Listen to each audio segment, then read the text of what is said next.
Thanks for that. And a lot of it comes down to this question, and it's a hard one. Do we know the difference between a lover and a prostitute? This is going to make a lot of folks angry, but this needs to be said. There's a saying that gets tossed around about church history by a dude named Sam Pasco. And for the most part, I agree with it. Christianity started in Palestine as a fellowship. It moved to Greece and became a philosophy. It moved to Italy and became an institution. It moved to Europe and became a culture. And it came to America and became a business.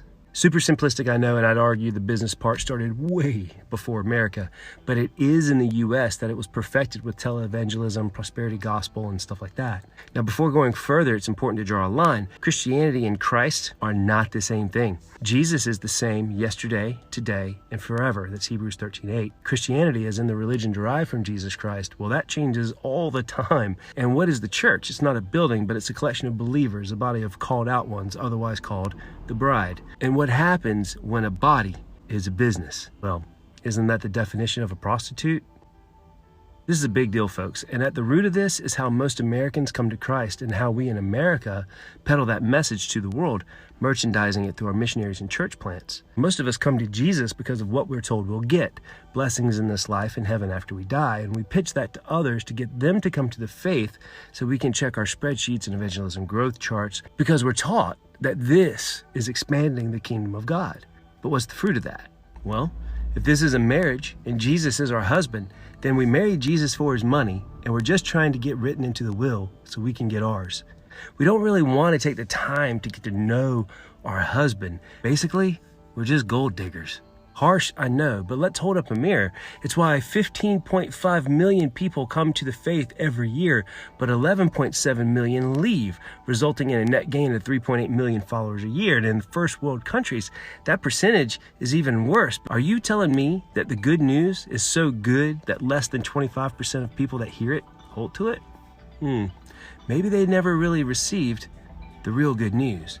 Maybe the root of all of this is how we come to him. Because if you're motivated to get into a relationship with Jesus because of what you get instead of who he is, or because you're just scared of hell's flames, your motivations are based on what you're getting instead of love.